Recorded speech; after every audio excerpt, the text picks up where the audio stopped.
Chers amis auditeurs et téléspectateurs de CVK LVD, je vous salue dans le précieux nom de notre Seigneur Jésus-Christ. Aujourd'hui, je voudrais m'entretenir avec vous, chers amis, de la nécessité d'être disciple de Jésus-Christ. Quelqu'un a dit, l'Église d'Afrique est large d'1 kilomètre, mais sa profondeur ne dépasse pas 1 centimètre. Quoique cette affirmation soit discutable, elle traduit le constat que dans la majeure partie de nos assemblées, le nombre de fidèles qui fréquentent nos églises n'est pas égal au nombre de disciples de Jésus-Christ. Et le constat se fait que le manque d'être disciple se concrétise par la non-maturité de nos fidèles.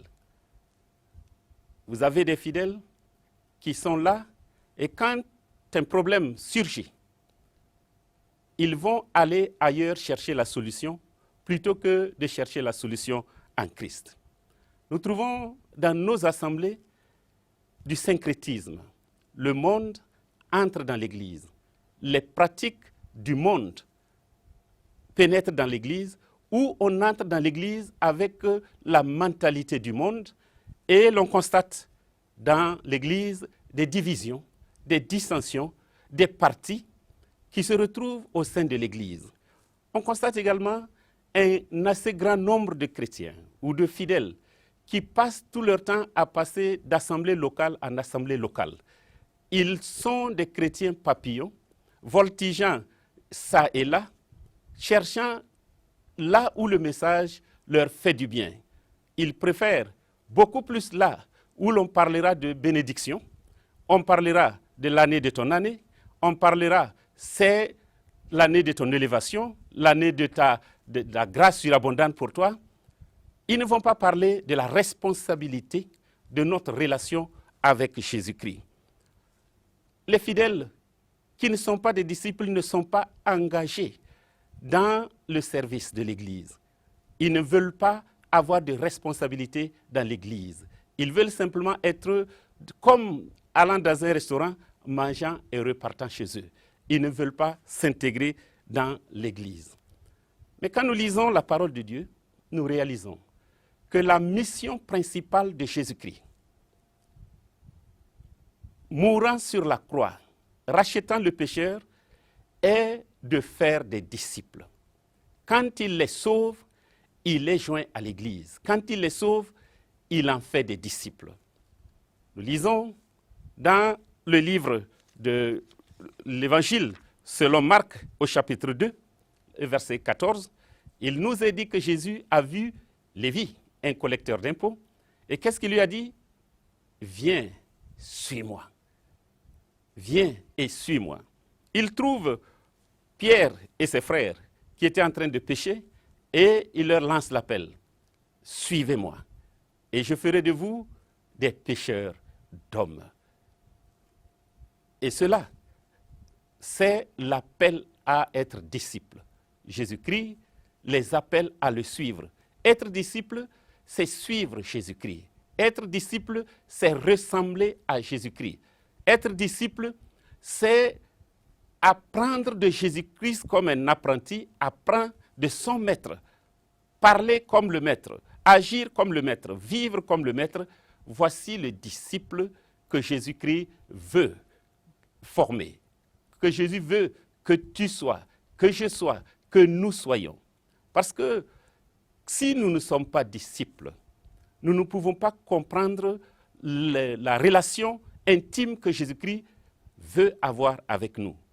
Et Jésus-Christ nous a enseigné cela. Non seulement à être disciples, mais à faire des disciples.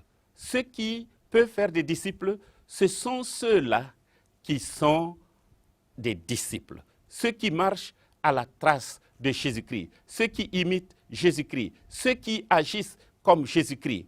C'est à eux que Jésus a donné cet ordre suprême d'aller et de faire de toutes les nations des disciples. C'est un appel pressant, c'est un appel important qui traduit même la mission essentielle, principale de l'Église. Allez, faites de toutes les nations des disciples.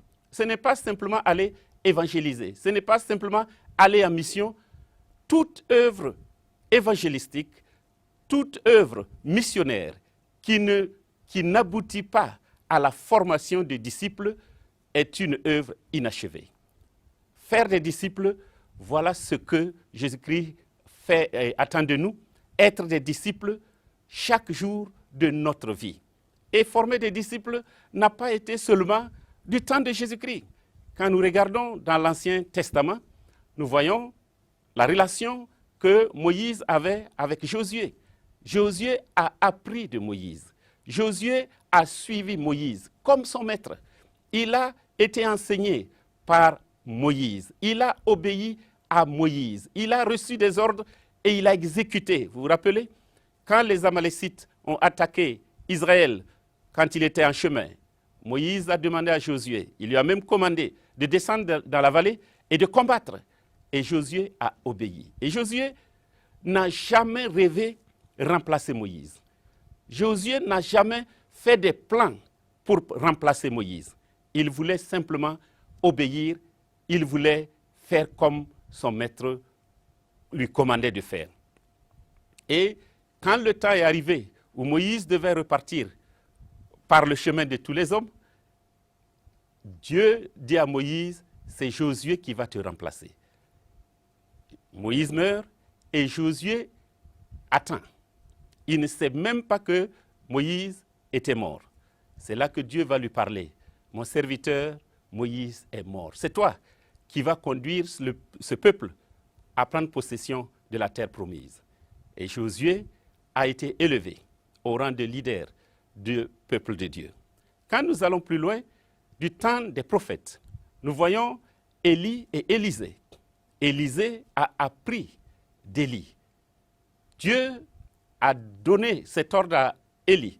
Tu vas aller oindre Élisée, c'est lui qui deviendra prophète à ta place.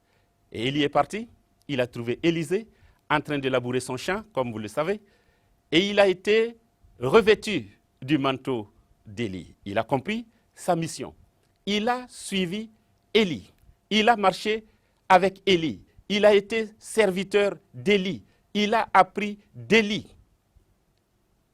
Et quand Élie devait repartir au ciel, il a dit à Élisée, demande-moi ce que tu veux que je fasse pour toi avant que je m'en aille. Et Élisée a demandé une double portion de sa puissance. C'était difficile, mais Élie lui a dit, si tu me vois partir, cela arrivera. Sinon, cela ne t'arrivera pas. Et suivant une série de tests, Élisée a vu Élie monter au ciel avec des chars de feu. Et à partir de là, reprenant le manteau d'Élie, il est reparti. Et ceux qui aiment faire des comparaisons ont trouvé qu'Élisée a fait le double, exactement le double des miracles que Élie a opérés. Élisée lui-même a voulu avoir un disciple en la personne de Géasi. Vous comprenez? Géasi était son serviteur, apprenant de lui, devant l'imiter. Malheureusement, Géasi s'est laissé emporter par les plaisirs, par les richesses de ce monde. Et il n'a pas pu être disciple. Savez-vous que Élisée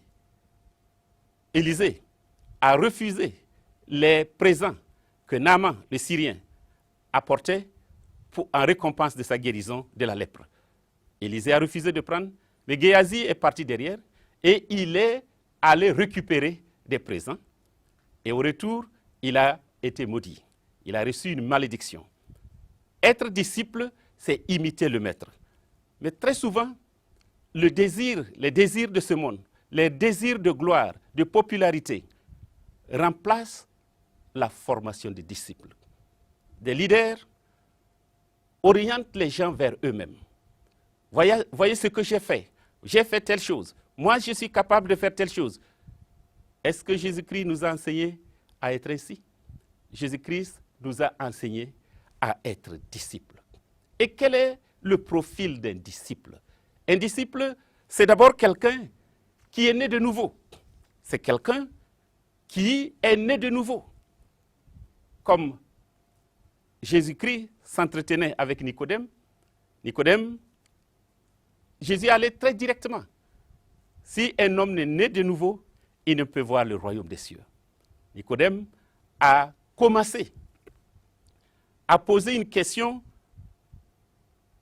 qui traduisait un peu sa culture. Est-ce qu'un homme qui est vieux comme moi peut-il retourner dans le sein maternel pour renaître? C'est enfantin comme question, mais cela traduit sa croyance. Pour lui, juif, être né juif, c'est déjà être prédisposé pour le royaume des cieux. C'est être choisi pour le royaume des cieux. Il n'y a pas d'autre solution. Une fois qu'on est né juif, on entre forcément dans le royaume des cieux. Et Jésus, posant cette question, donnant cette affirmation, il faut naître de nouveau, Nicodème voulait dire simplement, est-ce que tu penses que je ne suis pas juif? Ou penses-tu qu'être juif n'est pas suffisant pour entrer dans le royaume des cieux? Et Jésus lui a expliqué que ce qui est né de la chair est chair et ce qui est né de l'esprit est esprit. Nicodème a compris ce que Jésus voulait dire et maintenant il demande le processus. Comment cela peut-il se faire? Et Jésus lui montre le chemin. Être disciple, c'est être né de nouveau. Accepter Jésus-Christ dans sa vie, accepter d'être régénéré par l'Esprit Saint pour être comme Jésus-Christ. C'est quelqu'un qui obéit à la parole de Dieu. C'est quelqu'un qui aime la parole de Dieu. Non seulement il la lit, mais il la médite chaque jour. Il la médite chaque jour et il la met en pratique. Être disciple de Jésus-Christ, c'est vivre la parole, aimer la parole de Dieu. Comment peut-on être disciple de Jésus-Christ si on ne connaît pas la pensée de Jésus-Christ, si on ne connaît pas les préceptes de Jésus-Christ, si l'on ne connaît pas les principes du Maître? La Bible est le manuel du disciple. Être disciple, c'est aimer la parole de Dieu, lire la parole de Dieu, méditer la parole de Dieu, mettre en pratique la parole de Dieu. Et cela, la formation de disciple, ce n'est pas seulement lire, c'est également méditer en famille.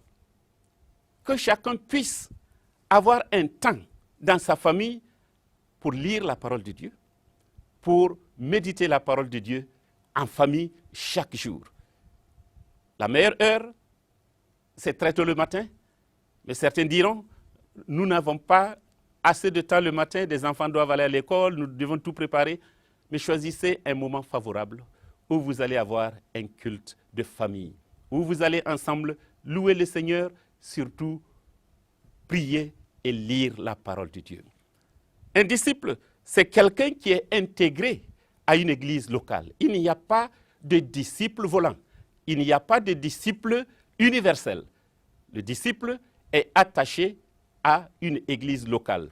Actes chapitre 2, à partir du verset 41, il nous est dit que le Seigneur ajoutait à l'église chaque jour ceux qui étaient sauvés. L'église locale est dans le plan de notre Maître. C'est lui qui l'a institué. Je bâtirai mon église et les portes du séjour des morts ne prévaudront point contre elle. Parlant de l'église universelle, l'église dans son ensemble, présente, passé, futur. Mais Jésus-Christ nous parle également de l'église locale. Si ton frère a péché, il faut aller le voir. Vous deux, s'il ne t'écoute pas, quelqu'un d'autre se joint à toi. Et s'il n'écoute pas, dis-le à l'église. Ce n'est donc pas à l'église universelle que l'on peut dire qu'un tel frère a fait telle chose à Ouagadougou ou à Yako ou quelque part, mais c'est à l'église locale, l'église à laquelle appartient le frère. C'est là qu'il faut aller et exprimer cela à l'église. S'il n'écoute pas l'église locale, vous le considérez comme quelqu'un qui est un païen. Un disciple, c'est quelqu'un qui porte du fruit. Quelqu'un qui porte du fruit. Quelqu'un dont la vie reflète une transformation. Quelqu'un qui produit les fruits de l'amour, les fruits de la patience, la bénignité, tout ce qui révèle le fruit du Saint-Esprit. Être disciple, c'est être à l'image de Jésus-Christ. La volonté et le désir de notre Maître, c'est que nous soyons disciples.